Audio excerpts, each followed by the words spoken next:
আসসালামু আলাইকুম রহমতুল্লাহি ওয়া বারাকাতুহু। জামাত ইসলামকে যেহেতু প্রশ্ন করব তাই সালামটা দিয়ে শুরু করলাম। আমার কিছু প্রশ্ন আছে আপনাদের কাছে, তার মধ্যে আমি কয়েকটা প্রশ্ন করার চেষ্টা করছি।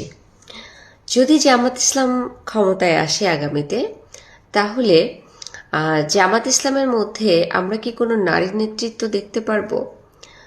এখন পর্যন্ত আমি জামাত ইসলামের কোনো নারী নেত্রীকে চিনি না। আগামীতে নির্বাচন খুব নিকটে চলে এসেছে, কিন্তু আমি ভোট দিব কি দিব না সেটা আপনারা ভালো জানেন। কিন্তু অন্যান্য যে নারীরা বাংলাদেশে আছে, কারণ আমাদের নারীদের সংখ্যা একটু বেশি, তারা যদি জামাত ইসলামকে ভোট দিতে চায় তাহলে কোন নারী প্রার্থীকে দিবে?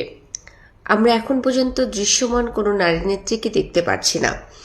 সুতরাং আমার আপনাদের কাছে জানতে চাওয়া, আপনাদের যে রাজনৈতিক কাঠামো আছে তার মধ্যে নারী নেতৃত্ব কারা, কাদেরকে আমরা ভোট দিতে পারবো, এবং আপনারা যদি আগামীতে রাষ্ট্র ক্ষমতায় যান তাহলে আপনাদের মধ্য থেকে আমরা কি একজন নারী প্রধানমন্ত্রী পাবো কিনা, এবং রাষ্ট্রপতি পাওয়া সম্ভব কিনা জামাত ইসলাম থেকে?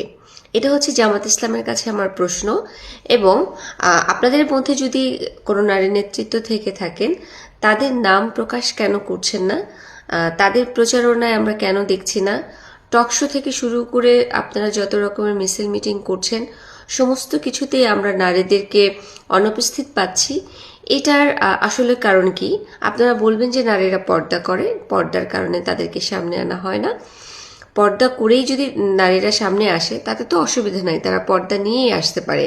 কিন্তু আমরা এখন পর্যন্ত তাদের নাম পর্যন্ত জানি না, কারা নেতৃত্বে আসছেন বা নেতৃত্ব দিবেন, আদৌ নেতৃত্ব দিবেন।